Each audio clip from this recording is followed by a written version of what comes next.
Yo, what's going on everybody? Furio here, and today we're reacting to a video from Sporting Logically, I believe. It's called Exposing Every NBA Team 2022.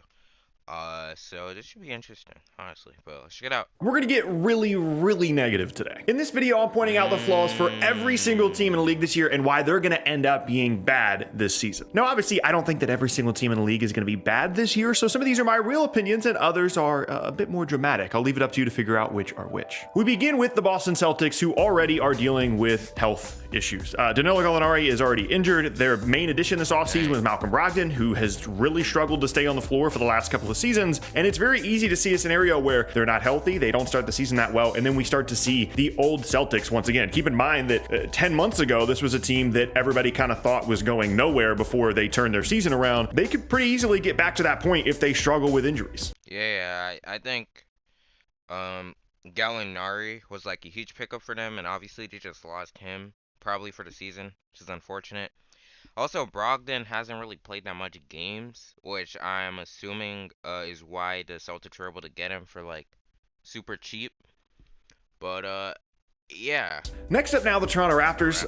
They could have had Kevin Durant. I really believe that if they offered Scotty Barnes in a trade package in exchange for Kevin Durant, they could have had him. But I'm not doing that. I'm not doing that. If you guys didn't know, like my second favorite team is the Raptors.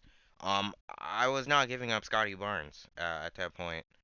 I just wasn't. Like, I feel like he has a really high ceiling, and I also feel like you're giving up Scotty Barnes, which is arguably you're getting him for like 7, 8 years. Um, at the not the minimum, but you're getting him for a good amount of time, obviously, because he's a rookie. And you're giving him up like 2 elite years of Kevin Durant. Like I just didn't really feel that. And now they go into this season with Barnes, who I love, and a couple of other guys that are, interesting. Siakam, Van Fleet, some of the other younger guys on the roster. But where's the offense coming from? Where's the top tier talent on this roster to push you towards being championship contenders? If that doesn't show itself and Scotty doesn't take a step forward offensively, they're just going to be another average team again. Next up, Detroit. This is the hopeful team for this season. I feel like where everybody's like, oh, they're going to be good. They added another guard alongside Cade. I really like Cade. I think Ivy's going to be good. However, we're probably a little bit too ahead of ourselves. Like the rest of the roster is not that filled out. They don't have great depth around some of their young guys. They're probably just going to be another tanking team. Hey man, and that's not bad. That's not bad at this point. What do they have? They have Cade. They have Ivy. They have Sadiq Bey. Um, they have Jalen Duren. They have Isaiah Stewart. They still have Killian Hayes. They have a good amount of young talent. So tanking for Wembanyama and then probably going another season, I don't think that's bad. This year, I will remind you again, after I'm sure triggering the last three fan bases, these aren't necessarily real opinions. Next up now, the LA Lakers. You have Patrick Beverley and Russell Westbrook on the same basketball team, and supposedly they're going to play together this year. And on the court, that's an issue. And then off the court, these guys really don't like each other. That's a bad recipe for a team that already is going to have all kinds of issues on the floor this season. To add off the court stuff as well, that's going to be a disaster. Portland is up next. Your team's just not that good. Like Dame is probably Portland's really not that good. I'm not saying they didn't make any good free agency acquisitions and trade acquisitions. They got Jeremy Grant. They got Gary Payton the second. I mean they definitely got better. Don't get me wrong.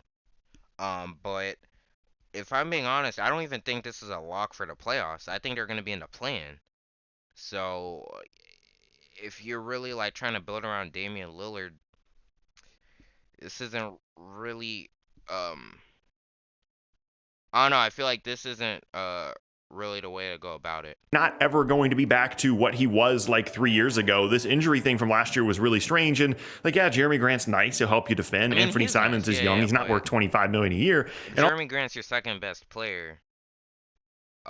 I don't think you're really going far. I think if Jeremy Grant is your fourth/fifth best player, you're a title contender probably, but That's just All not of a the sudden, you're looking at case. a team that's like, hey, we're going to be a 50-plus win team. Yeah, try like 42 wins, 43. Enjoy that. Next up now, the Clippers. I think it's obvious here. It's all about health. Kawhi Leonard signed with the Clippers in 2019, and since that point, he's played like 130 more NBA basketball games than I have, and you have, people watching this video. So that tells you pretty much all you need to know about where Kawhi's health has been since he's been in LA, and if they're not healthy, they don't have a chance of doing anything despite how much depth they have on this roster. Next up now, I mean, yeah, true. I do have not necessarily spoiling where I think the Clippers will go in like the playoffs, because that could be a video.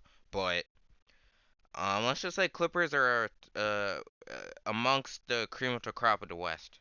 But yeah, if Kawhi's not healthy, if PG's not healthy, that's obviously not the gonna happen. Milwaukee Bucks. Gilbert Arenas thinks Giannis is bad. He doesn't think that he's improved, and obviously we all know that people that used to play That's crazy. That's absolutely ridiculous. Yeah, that basketball at the highest levels have the best opinions, and they are always right. Right? No? Okay. Yeah, I just wanted to take the time out to say, one, this is ridiculous. I've thought about making an entire video about this. And two, really the real reason here would be health and injuries and things like that. But more than likely, like Milwaukee's probably going to be good. I had a really difficult Milwaukee, if they're healthy, they're gonna be good.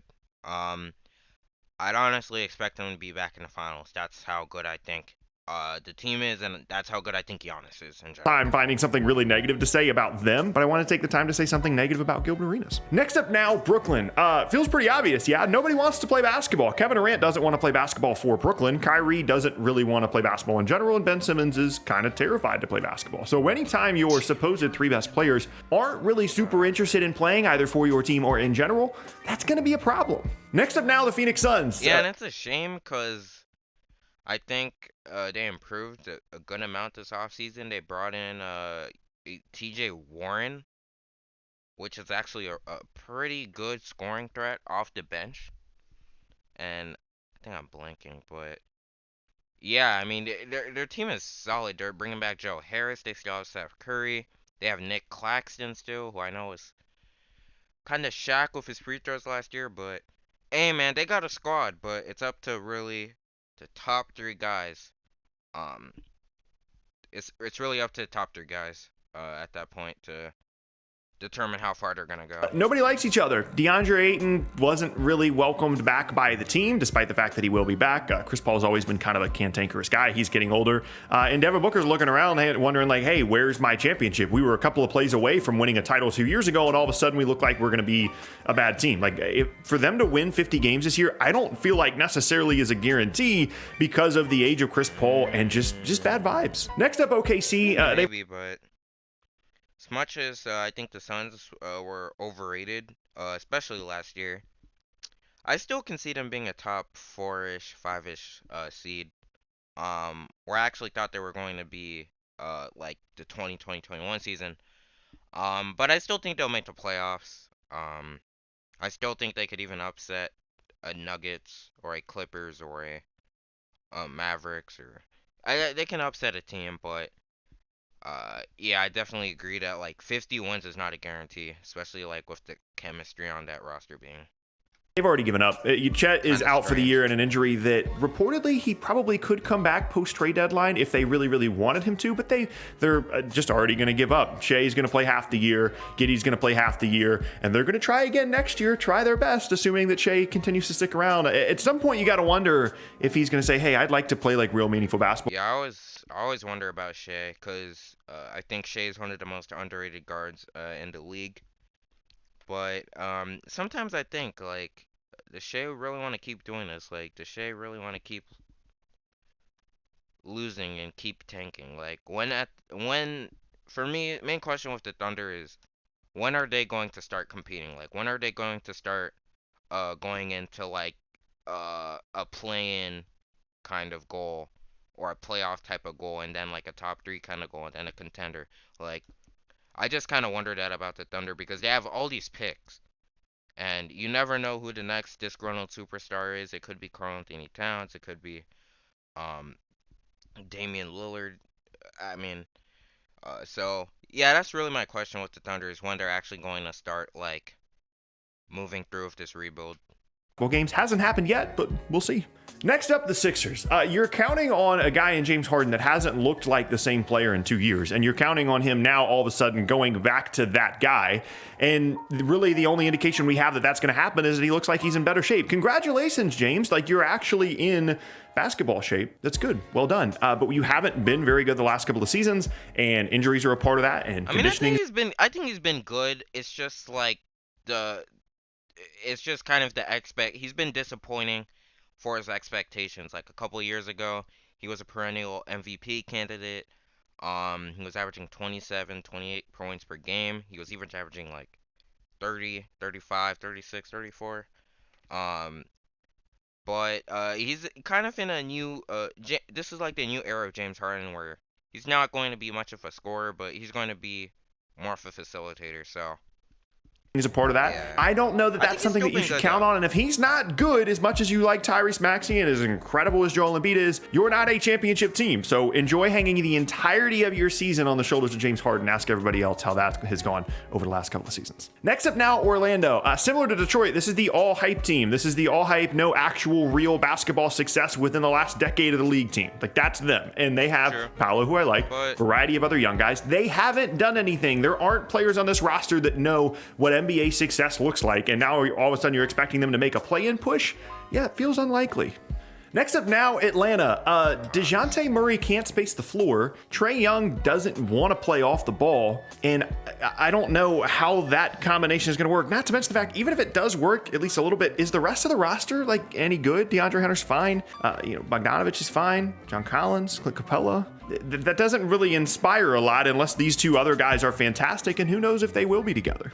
I mean, I feel like the fit is kind of clunky a little bit, because DeJounte was pretty good last year, but he had the ball in his hands, and obviously Trae Young has the ball in his hands, in Atlanta, so that's gonna be kind of iffy. But I don't know. I feel like they can make it work. I don't know exactly why, but I have some sort of feeling that they can get over that kind of like mental hump. Houston, another all hype team. Like, you're not good. You don't have a good basketball team. You have a couple of good players and 1,000 different guards that all think that they're the best player on the team. And that's about it. Like, you've got some guys you've drafted in the teens. You've got a couple of top 5 picks, and that's a good start. But in terms of actually I think they got to trade Eric Gordon now. Being good this year, counting on a 19-year-old and a 20-year-old, I don't really think that spells out 35 or 40 wins to me. Next up now, Dallas. Your absolute ceiling is what you did last year, which is make the conference finals, which is nice. But the reason it's your absolute ceiling is because you got actively worse this offseason than you were the year before. Hardaway Jr. is going to come back. You traded for Christian Wood. That's fine. Not a big Christian Wood guy. He can't guard. He's probably not going to be that meaningful. Really? I think Luka can unlock Christian Wood. I mean, I think Christian Wood could be like a 21-9 guy, easily right next to Luka, because before James Harden got traded, Wood was looking good out there. He was doing pretty good. Not saying that he wasn't good that rest of that season, but I feel like if he has an elite playmaker next to him, I mean, I think they can make it back there. I don't think they can make it to the finals, but the postseason. And if Luka misses any time at all, like he did at times last year, you don't have Jalen Brunson anymore to carry the offense and to carry the team through tough stretches in which Luka is missing games or is out of shape, or whatever the case may be. And until we see Luka show up to the season and start really, really well and be in great shape, you have to believe that at some point it's going to be an issue for him during the season. So already your ceiling is kind of capped going into the season before it's even started. Next up now, Charlotte. Probably outside of LaMelo, the least talented roster in the entire league. Maybe. Yeah, they're not even making the playoffs. I expect them to be pretty deep in the lottery. And that's mainly because Miles Bridges won't be returning to their team. So, yeah, this is kind of as it says here, it's a gap year, basically. San Antonio, but like you've got Gordon Hayward who never plays, so he doesn't really count. Terry Rozier's fine, a couple of other guys, but nothing really all that exciting here outside of LaMelo. He's just bad. Like, there's no real other case to make. Moving on now to Indiana, you're either going to have Russell Westbrook on your roster this season, in which case Buddy Hield, Miles Turner both gone, so you're actively trying to be bad, which is why you would trade for Russ in the first place, or you're not going to trade for Russ, and it's going to be like Tyrese Halliburton, who I like, Mathurin, some Miles Turner jump shots. Like, just not enough offense nearly there to even, get to 100 points most nights, much less win a lot of basketball games this season. Chicago is next, a team that for about 30 games looked really good last year, maybe 35 games. And ever since then, they basically wasted the best case scenario season for them in terms of what they were going to get out of the combination of DeMar DeRozan and Zach LaVine. Those two guys were fantastic last year, and it quite simply didn't matter, partially because of injuries, but those injury issues are probably going to continue to be a thing, with Lonzo struggling to recover, what we've seen from Patrick Williams and at times Caruso as well. You're just, if those guys aren't healthy, you're not good, and even if they are, you're certainly not a championship contender or anything. You're just another average Eastern Conference team. Next up now, Sacramento. Some optimism here, right? Really good. It's not even a lock that they're gonna make the playoffs, which is kind of sad. And if you guys didn't know, Zach LaVine is my favorite player, but with all the injury concerns, it's not a lock. It's not a lock for them to make the playoffs, but I hope they do. Don't get me wrong. I'd love to see LaVine prove a lot of his haters wrong, because people said, "Oh, he had a bad playoff series when he was basically playing on one knee." But yeah, it's kind of tough for the Bulls. Off season, maybe Sabonis and Fox figure it out this year. Fox was really good down the stretch. They're not going to make the. I think it's pretty safe to say they're not making the playoffs. Like, unless Fox has like an all-star, all-NBA caliber year, Sabonis averages like 19, 12, and 6 or something like that. Like, I don't see the Kings making the playoffs. And it's kind of sad because they traded Tyrese. They really went all in. Newsflash. You're the Kings. This is what you do. You don't make the playoffs. You might maybe push for the play-in game, but I mean, you made a win-now move last year, trading Haliburton for Sabonis, and you finished the year awful from a record standpoint. So this is what you do. I don't really feel like I need to be overly negative about Sacramento, because it's the Kings we're talking about. Except San Antonio, who I mentioned briefly earlier in the video, because I said that they have arguably the least talented roster in the entire league, and after all, they are near the Bay, so I can't do that. Don't think that's true. Now, they're not trying to be good, so ultimately this is going to be a good thing for them. They're not trying to be a 40-win team. They're trying to be a 20-win team, and I respect that, but it's very obvious why they're not going to be good. They don't have a lot of good NBA players. Now, in contrast to that, Washington, they're going to try and be good, but they have the worst contract in the league on their roster, Bradley Beal. They have one of the other worst contracts in the league on their roster, Kristaps Porzingis. Who knows how many games he's going to play this year, and a really uninspiring 35 or less. Let's say 35.5 over or under. Group of young guys on the roster outside of Kyle Kuzma, who I thought was actually pretty good last year. Again, there's no upside here. There's no scenario in which this is a 50-win team. There just isn't. Your ceiling is capped going into the year, and that's if things go well. If KP is healthy, maybe you'll win like 43 games, but more than likely your record is going to start with a 3 this year. Next up now, the Miami Heat. You're getting a little old there. Lots of injuries. Losing PJ Tucker, who knows what Kyle Lowry is going to look like this season, and you're counting on jumps from Tyler Hero, Bam Adebayo, defensively for Hero, offensively for Bam. All it takes is a Jimmy Butler injury. All it takes is a little bit of regression from some of the other role player guys, and suddenly... That's why I think a Mitchell trade was so pivotal. They didn't end up getting Mitchell, but they got Donovan Mitchell. If they somehow got him, whether it was a Lowry package or a Hero package, I mean... I think that would have been best case scenario this offseason, because you're giving consistent offensive help next to Jimmy, but obviously that didn't happen. So I don't know. I feel like the Heat are wasting Jimmy's prime, and that's kind of sad. But I don't know. It's just kind of like, I think the Heat are gonna be a 5th or 6th seed. I don't think they're gonna be the 1st seed, not at all. They could possibly even be in the play-in. Like, that's kind of how shallow this roster is right now. You have like a really expensive, a really old, and an injury-riddled roster, and to me, that spells out a record that looks more like 40-something rather than 50-something. Minnesota, you're the only team in the league that is paying like $90 million to 2 front court players, 2 like legitimate 5s that one of them's going to play the 4 and the other's going to play the 5. You're the only team in the league that's doing that. So either you're geniuses, or more than likely, you're doing something that is going to be a complete and utter disaster that only absolute brilliance from Anthony Edwards will save. And considering the fact that the guy's like 21 or 22, I don't know that's something you want to be counting on. Moving on now, the Memphis Grizzlies. Hard to find some negatives here, but in general, the way that Ja plays, he's an out-of-control maniac in the best of ways on the court, but that also invites injury risk, and also, like, they're just one of those teams that's a nice team in terms of depth, but in terms of top-end talent, do they really have it? And they're already dealing with injuries. I think Jaren Jackson had an injury. He's going to be out for a good amount of time. Obviously, you got Desmond Bane, Tyus Jones, Xavier Tillman, Steven Adams. He's still on the roster, but I feel like they need another guy. I don't know. I just feel like I don't want to say they're not there yet, but I feel like they need more offensive help. Like I think John needs someone, another like shot creator next to him, for them to be uh good title contenders. Injury issues with Jaren Jackson too. Next up now, New Orleans. You want to talk about an all-hype team? I think they could be the most talented roster in the entire league, but there's no guarantee that guys as young as Zion and Brandon Ingram are going to know how to play together, especially offensively. And as much as I like CJ McCollum, is he going to be able to get it done in the postseason if they get there? It's very easy to see a situation in which this implodes, whether it be from an injury standpoint with Zion or just how in the world are you supposed to get all these young guys to play well together and actually win games? Next up now, Denver. If Jamal Murray isn't healthy and Michael Porter Jr. isn't healthy and those guys aren't what they were, you're like a 43-win team. As great as Jokic is, that's... And I hate to say this, but that's why I'm not really as high on the Nuggets, because if Jamal Murray gets injured, I mean, Murray and MPJ are both coming off of like pretty bad injuries. Murray with the ACL. Porter with the back. He's had a history of back injuries. I think even his family has. But if they lose one of them for a significant amount of time, I mean, it's gonna tank their standings. And as good as Jokic is, I mean, I just don't know. I mean,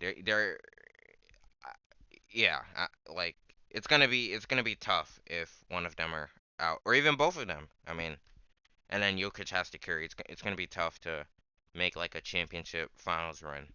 That's just what you are. In a Western Conference, it's going to be even better this year than it was the year before. And last up, Golden State. Are we sure they were that good last year? Are we sure that their path towards the finals was actually all that difficult?